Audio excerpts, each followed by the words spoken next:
की महिमा हो। अब हम चर्चा करेंगे कि गुप्त पापों से, जिसके लिए दाऊद कहता है कि हे प्रभु मेरे गुप्त पापों से तू मुझे आजाद कर, माफ कर, छुटकारा दे। इन छिपे हुए पापों से और इन लापरवाहियों से, नजरअंदाज किए जाने वाले अपने कंडक्ट से हम कैसे आजादी पाए। इसके छुटकारे से पहले हमको एक बात समझना बहुत जरूरी है। हमको अगर इससे छुटकारा मिलना है तो इसे दो भाग में बांटना पड़ेगा। एक पहला भाग जो हम ऑलरेडी कर चुके हैं, और दूसरा जो हम आने वाले दिनों में करने वाले। कोई नहीं कह सकता कि बस हो गया, अब मैं आगे कभी नहीं गिरूंगा। हम कमजोर है, and we are prone to fall. हम ह्यूमन बीइंग है। बाइबल बताती है मनुष्य जाति माँ के पेट से पैदाइशी हम लोग पापी है, और पाप हमारी प्रवृत्ति है। अच्छाई हमको सिखानी पड़ती है, पर पाप हमको सिखाना नहीं पड़ता। ऑटोमेटिक पाप हम करने लग जाते हैं। मजा आता है, इतने चटकीले होते हैं, इतने स्वादिष्ट होता है पाप का स्वाद। अभी भाई मुझे बता रहे थे, कुछ साल पहले हम इस बात पे, करीब 10 साल पहले हम इस बात पे और भाई बात कर रहे थे, और मैंने एक वचन को प्रचार किया था, नीति वचन 20 उसका 17 शायद, I don't know, may be that is the versus. और वो ये कहता है, चोरे चुपके की मीट रोटी पहले तो अच्छी लगती है, पर बाद में मुंह कंकड़ों से भर जाता है। ये चुपके चुपके का पाप आपको बहुत मजा दिलाता है, मन तृप्त हो जाता है, आंखें सिक जाती है, दिल शांत हो जाता है, लेकिन बाद में हमें एक एक करके इसका हर्जाना भुगतना ही पड़ता है, देना ही पड़ता है। सबसे पहले हम डील करेंगे उस लिस्ट से जो हम ऑलरेडी कर चुके हैं। फर्स्ट कैटेगरी जो ऑलरेडी हमने किया है, उसके लिए माफी नहीं मांगी, वो जो एक भंडार हमने लगा रखा है, उससे कैसे छुटकारा पाए। तो सबसे पहला स्टेप, आप जानते हो ना कि घर में जब बहुत गंदगी हो जाती है, आपके घर में रूल है कि नहीं? हमारे घर में एक रूल है, कई बार हम तोड़ देते हैं समय की व्यस्तता के कारण, और वो रूल है रूल ऑफ डीप क्लीनिंग, गहरी सफाई का रूल। हम रोज झाड़ू लगाते हैं, रोज पोछा लगाते हैं, ध्यान देना, हम रोज कपड़े धोते हैं, हम रोज नहाते हैं, हम रोज बाथरूम में वाइपर मारते हैं। कुछ लोग एक साल में एक बार वाइपर मारते हैं, उनके घर में, उनके साथ उनके बाथरूम में उनके बाथरूम के कीड़े भी नहाते हैं। पर अब ऐसे कुछ लोगों के घर में ऐसा नहीं है, रोज क्लीन करते हैं। लेकिन उसके बावजूद हम लोग महीने में एक दिन या 15 दिन में एक दिन डीप क्लीनिंग रखते हैं। जाले झाड़ते हैं, पंखे साफ करते हैं, अलमारी को अंदर से ठीक रखते हैं, डब्बों को किचन के उलट पुलट करते हैं। क्यों डीप क्लीन करते हैं? ताकि कोई चीज अंदर से सड़ ना रही हो, कोई कीड़ा कपड़ों को खा ना रहा हो।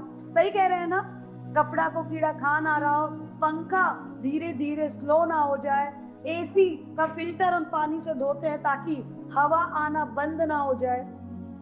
हम डेली घर साफ रखें, हम डेली क्लीनिंग करें, पर अगर हम डीप क्लीनिंग ना करें तो हमारी लाइफ सही नहीं चलेगी। एसी काम करना बंद कर देगा, अलमारी बदबू देना शुरू कर देगा, अनाज सड़कर बीमारी देना शुरू कर देगी। We have to face the consequence, हमें उसका दुष्प्रभाव देखना पड़ेगा। जैसे हम लोग घर के डीप क्लीनिंग, गहरी सफाई के लिए प्लान करते हैं, हमें इन छिपे हुए पाप की सफाई का भी एक शेड्यूल बनाना जरूरी। पहला स्टेप, प्रिपेयर अ शेड्यूल, एक फिक्स टाइम बनाए, और वो टाइम होगा सिर्फ अपने छिपे हुए पापों के लिए तौबा करने का, बात करने का, और जानने का, और जांचने का। आप नहीं करेंगे क्योंकि हम लापरवाह हैं, रोज हम बहुत बिजी है। रोज कोई बंदा ऑफिस जाने से पहले पंखा साफ नहीं करेगा, रोज कोई महिला घर के काम में, रोजमर्रा की जिंदगी में किचन के बर्तनों को लेकर नहीं धोएगी।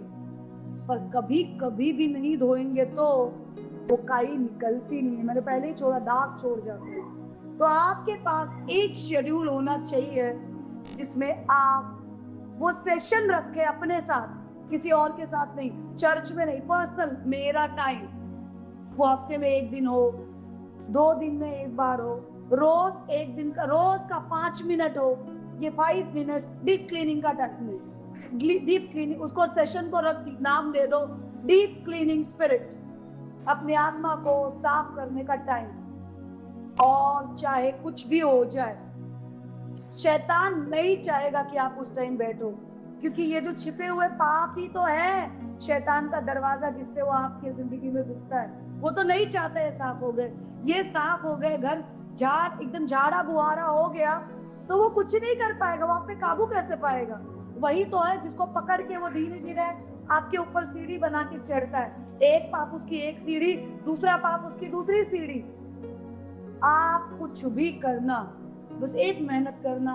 ये जो डीप क्लीनिंग का टाइम है, ये जो डीप क्लीनिंग का शेड्यूल है, अलार्म रखना मोबाइल में, इसके समय को, जैसे स्कूल के टाइम को, बाकी चीजों को हम लिखते हैं, इसको लिख के मोटे मोटे अक्षरों में दीवार पे टांग देना, ताकि आप इस टाइम के साथ कोई समझौता ना कर सके। तो first thing, prepare a schedule for deep cleaning of your heart. Second thing,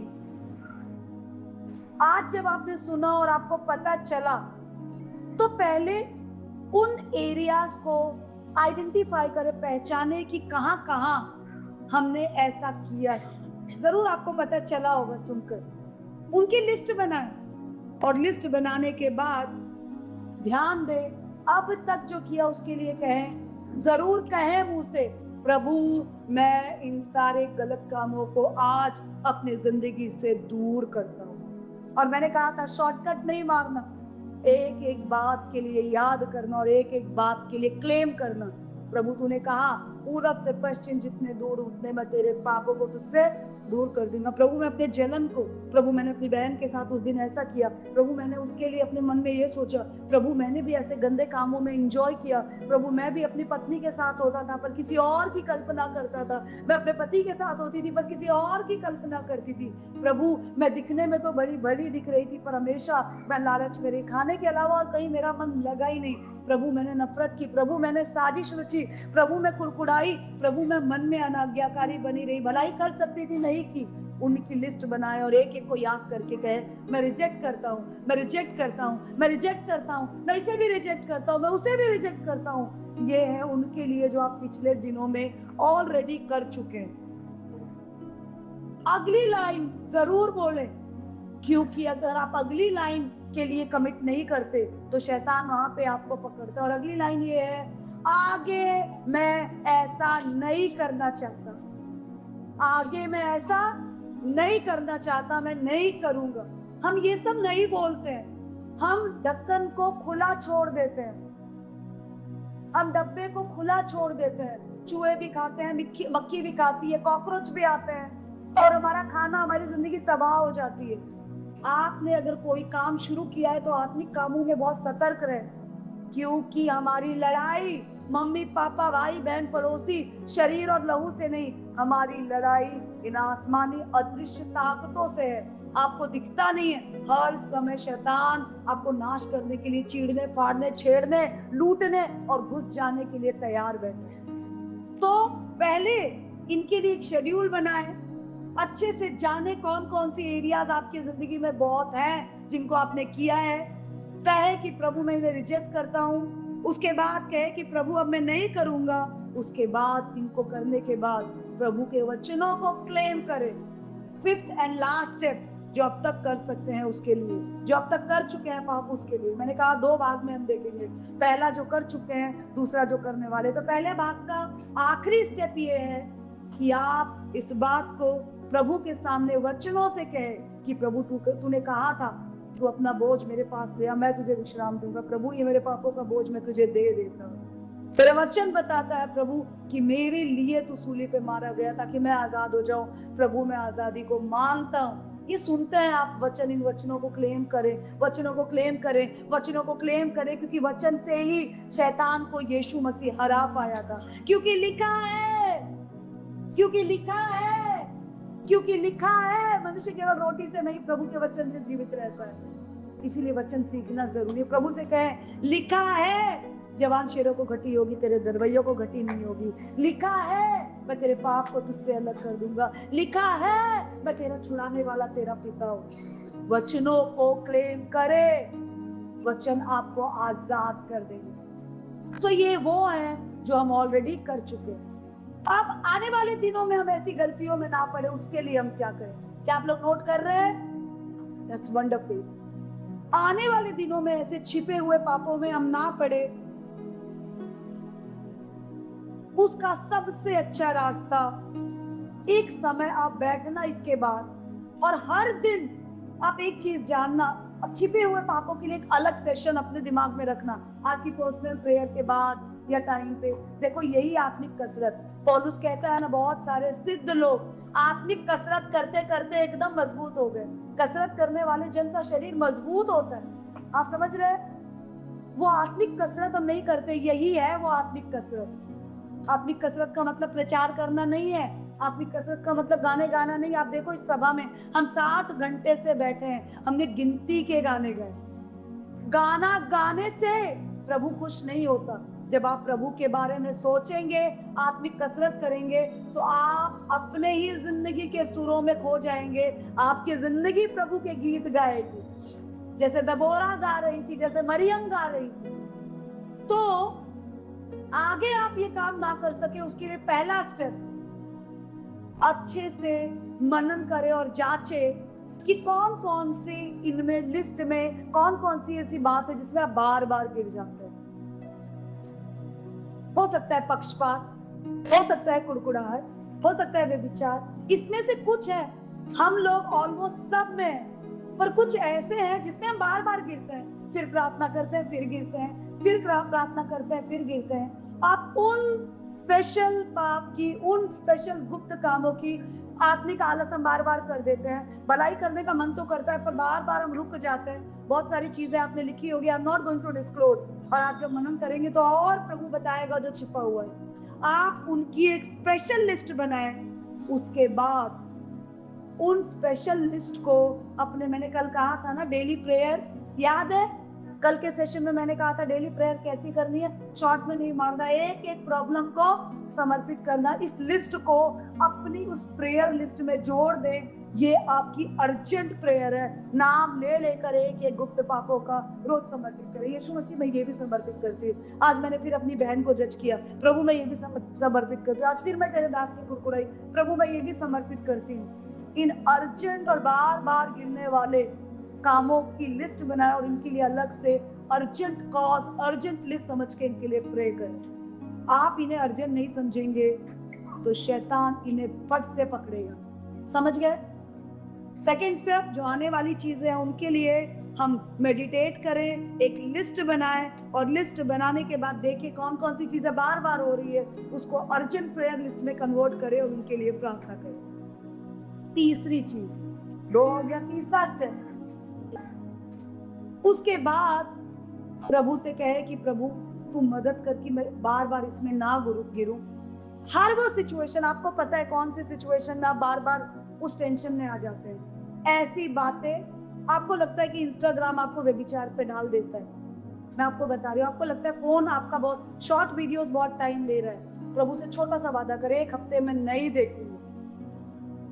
उसके बाद आप अपने आप को, आप कब इंस्टाग्राम ज्यादा देखते हैं? जब आप अकेले होते हैं। ज्यादा टाइम ऐसी सिचुएशन में पड़े ही नहीं। थर्ड स्टेप, ऐसी सिचुएशंस को पहचाने जिसमें आप बार बार उस गड़बड़ी में पड़ जाते हैं। ऐसी सिचुएशंस को अवॉइड करें। वो ये प्रैक्टिकली हमें ध्यान देना पड़ेगा। ऐसी सिचुएशन, ऐसी बातों को, ऐसी चर्चाओं को, ऐसी ऐसी चीजों को हम अवॉइड नहीं करेंगे तो हम बहुत सारी गड़बड़ सिचुएशंस में पड़ जाएंगे। अगली चीज, अवॉइड जब हम करते हैं तो अवॉइड करते टाइम भी जब वो चीजें हम भाग गए और वो चीजें हमारे पीछे आ जाती है, तो फिर वही चैनल, प्रभु मैं रिजेक्ट करती हूँ, प्रभु मैं माफी मांगती हूँ, प्रभु मैं छोड़ने को तैयार हूँ। यीशु तूने वादा किया कि तू मुझसे मेरे पाप को अलग करेगा, प्रभु तू मुझे आजाद कर। ये क्लेम करके प्रार्थना करना हम ना छोड़े। थर्ड चीज मैंने आपको बताई कि आप ऐसी सिचुएशन को अवॉइड करें।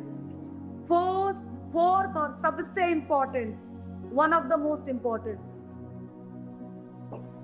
अपनी जिंदगी में एक आत्मिक अगुआ रखे। मैं सच बता रही हूँ, वो आत्मिक अगुआ आपकी सहेली जो आपको बोलती तेरे दिल का हाल मैं समझती हूँ, आपका आत्मिक अगुआ नहीं है। वो आपको बर्बाद करने वाले आपके दोस्त हैं।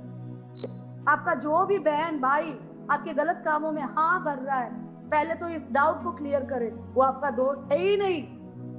आपने अपनी बहन को, छोटी बहन को बताया, पता है दीदी ने आज मेरे साथ अच्छा व्यवहार नहीं किया, और आपकी बहन बोलती है दीदी को ऐसा नहीं करना चाहिए था, मन में बोला क्या कर दिया मैंने, शैतान दूर हो जा।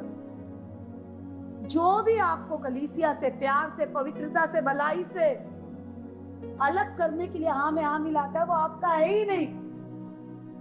आप एक आदत बनाएं, आपकी इन सारी सीक्रेट पापों को जो आप नहीं छोड़ पा रहे हैं, सिर्फ अपने उस आत्मिक अगुआ से शेयर करें। वो कोई भी हो सकता है आत्मिक अगुआ, लेकिन किसको अपना आत्मिक अगुआ चुने ये ध्यान रखना। आपका आत्मिक अगुआ एक ऐसा जन होना चाहिए जो परमेश्वर से बहुत प्यार करता है। आपका आत्मिक अगुआ एक ऐसा जन होना चाहिए जो आपको खुश करने की बात ना करे, वो आपसे खरी बात करे, थप्पड़ भी मारे तो भी उसकी वो हमेशा इस बात की कोशिश कर रही थी कि आप प्रभु में बढ़ जाए। उसकी बातें कई बार आपको कड़वी लगी, पर उसकी हर बात आपको प्रभु की ओर ले जा रही थी। आप अपने ऐसे जन को अपना आत्मिक अगुआ चुने जो प्रभु के भय में रहता हो और जो प्रभु की सेवा में चलता हो। आप उसकी व्यक्तिगत जिंदगी और पारिवारिक जिंदगी को देखना, वो कैसे अपने बच्चे के साथ, पति के साथ, परिवार के साथ डील कर रही है। डबल स्टैंडर्ड के लोगों को अपना आत्मिक अगुआ मत बनाना। वो खुद गिरे हुए हैं गड्ढे में, आपको भी ले गिरेंगे। अपनी सहेली, अपने दोस्तों से अपने राज शेयर, ऐसे सीक्रेट राज शेयर मत करना। ये है आपका 5वां स्टेप। अपने से कमजोर लोगों से कभी भी शेयर मत करना, क्योंकि आपके कमजोर लोगों को शैतान इस्तेमाल करेगा आपको बर्बाद करने के लिए। और लास्ट और सबसे इंपॉर्टेंट स्टेप, फिर बता रही हूं, लास्ट और सबसे इंपॉर्टेंट स्टेप, ये पाप हम कहाँ करते हैं? ये सारे पाप हम कहाँ करते हैं? मन के अंदर, गुप्त में। ये पाप हम कहाँ करते हैं? ये कमजोरियां कहाँ है? गुप्त में छिपी हुई है। छिपे हुए कमजोरियों से आजादी पाने के लिए, गुप्त के पाप से बचने के लिए, कई बार हम कहते हैं ना, एक लाइन खींची हुई है, प्लीज ध्यान दें, कुछ लोग बात कर रहे हैं, आप चले जाएं।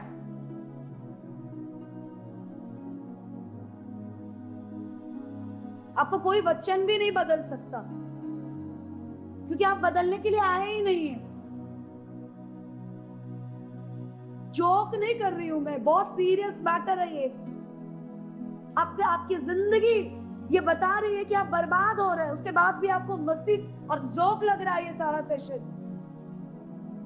लास्ट और सबसे इंपॉर्टेंट, स्कूल के दिनों में आपने सुना होगा ये बार बार, अगर एक लाइन आपके सामने है, आपके पास रबड़ नहीं है, इरेजर नहीं है, लेकिन आपको उस लाइन को छोटा करना है, तो बिना मिटाए, बिना उसको टच किए उस लाइन को कैसे छोटा कर सकते हैं? उसके सामने एक बड़ी लाइन खींच दे, वो लाइन अपने आप छोटी हो जाएगी। गुप्त के पाप से बचने के लिए परमेश्वर के साथ गुप्त में अपना टाइम बढ़ा दे।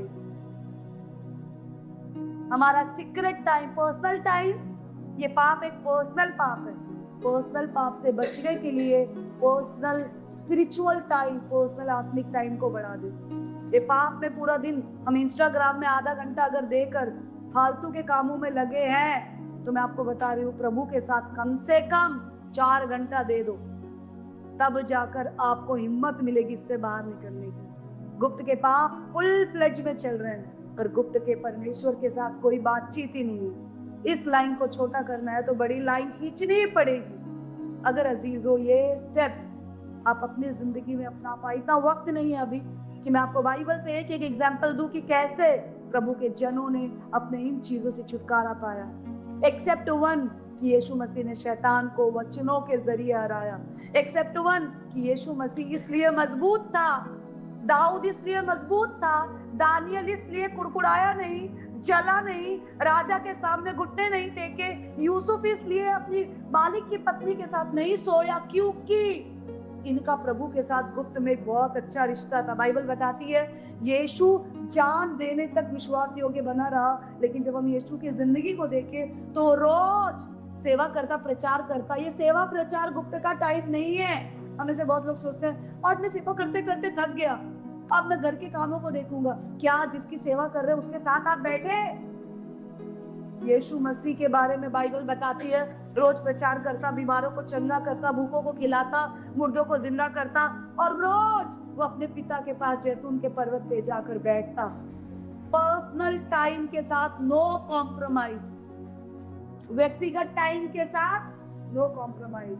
जितना आप गुप्त में प्रभु में बढ़ते जाएंगे, उतना आप गुप्त के पापों से पीछा छुटा पाएंगे। इसलिए कलीसिया, मैं आपको बताना चाहती हूँ, सुबह हमने चर्चा की, दीमक की नाई हमारे विश्वास के पेड़ को ये छिपे हुए पाप खा रहे हैं। इसलिए संगति, आराधना, पादरी हमारे घर आ रहे हैं, हम पादरी को खाना खिला रहे हैं, उपवास की प्रार्थना कर रहे हैं। कुछ लोग कितनी बार यहाँ पर फ्राइडे फास्टिंग प्रेयर में खाना देते हैं, मेहनत करते हैं, खाना बांटते हैं, फिर भी हमारी जिंदगी में, घर में बहुत बदलाव नहीं है, हमारी जिंदगी में वो रौनक नहीं है, क्योंकि गुप्त के पाप का एक भंडार हमारी जिंदगी में लगा हुआ है, एक अंबार हमारी जिंदगी में लगा हुआ है। ध्यान से देख, कहां से गिरा, तू जा और अपने आप को जांच और अपने आप को ठीक कर, नहीं तो मैं तेरी दीवट को गिरा दूंगा और तुझे पता नहीं चलेगा। यीशु मसीह ने कहा, आंख के बदले आंख, हाथ के बदले हाथ तो सबने सुना है, पर अगर तूने इच्छा से किसी को देखा, एक पुरुष ने एक स्त्री को इच्छा से देखा, तो भी पाप है। यीशु मसीह इशारा कर रहे थे, बेटा बाहर की चीजों के लिए तो तुम डींगे हाँक रहे हो, अंदर मन के पापों से कब छुटकारा पाओगे। इसलिए कलीसिया, आज अगर ये आवाज आपके कानों में पड़ रही है तो ध्यान से सुने। कुरिन्थियों की पत्री बताती है, सबसे पहले अपने मन को साफ कर, अपने मन को जीवित बलिदान की तरह प्रभु के सामने समर्पित करना जरूरी है। शरीर तो दे देते हैं, मन हम संभाल के रख लेते हैं, क्योंकि हम इंजॉय करते हैं इन पापों को। जब आप पाप को इंजॉय करेंगे, तब आप शैतान का निवाला बन जाएंगे। जैसे कलीसिया, आज की सुबह, आज की शाम 7 घंटे से हम प्रभु के सामने बैठे हैं। अगर प्रभु आपके दिल को छू रहा है तो प्रभु से कहे, प्रभु मैं आजादी मांगता हूँ, प्रभु मैं छुटकारा मांगती हूँ, मैं रिजेक्ट करती हूँ इन सारे बंधनों को जो मेरे जीवन में अब तक मुझे जकड़े थे। मेरे पिता, आपका दिल से धन्यवाद, इन बातों के लिए दिल से धन्यवाद, इस शिक्षा के लिए दिल से धन्यवाद, इस अनुग्रह के लिए दिल से धन्यवाद, इन गहरी आत्मिक चितौनियों के लिए। प्रभु, जैसा तेरी आत्मा ने सिखाया परमेश्वर पिता, मैं इन्हें पहचानने को, इनके लिए समय देने को, इन पे मनन करने को, इनकी एक लिस्ट बनाने को, इन्हें रिजेक्ट करने को, और परमेश्वर इनको हर हमेशा के लिए छोड़ देने को प्रभु तैयार हो। इन्हें पहचान लेने को, इनके लिए निरंतर प्रार्थना करने को, इन सिचुएशन से भागने को, एक आत्मिक अगुआ चुन लेने को, कमजोर लोगों से ऐसी बातें चर्चा करने से दूर रहने को, और प्रभु तेरे साथ एक पर्सनल समय बिताने को तैयार हो। और राजा, तू मेरी मदद कर दे। धन्यवाद देते हैं, यकीन करते हैं कि जो कुछ आज तूने सिखाया प्रभु, वो हमारी जिंदगियों में एक बहुत बड़े आत्मिक बौछार को लेकर आएगा। तो हमें साफ कर। थैंक यू सो मच कि आज और कल तूने प्रभु हमें साफ किया। हम मांगते हैं प्रभु, ये प्रक्रिया, ये अंत नहीं है, शुरुआत है प्रभु। ये जो काम तूने शुरू किया है प्रभु, हम इसे अपने जीवन में पूरा होते और अपने जीवन को प्रभु तेरी आत्मा से पॉलिश होते हुए देते। तमाम लोग जिन्होंने इस सेशन को अटेंड किया, लॉर्ड आई ब्लेस देम। अब तो मैं प्रार्थना करती हूँ कि तेरी कृपा, करुणा, दया, अनुग्रह में बढ़ते चले जाए। यीशु मसीह के नाम में मांगते हैं, आमीन।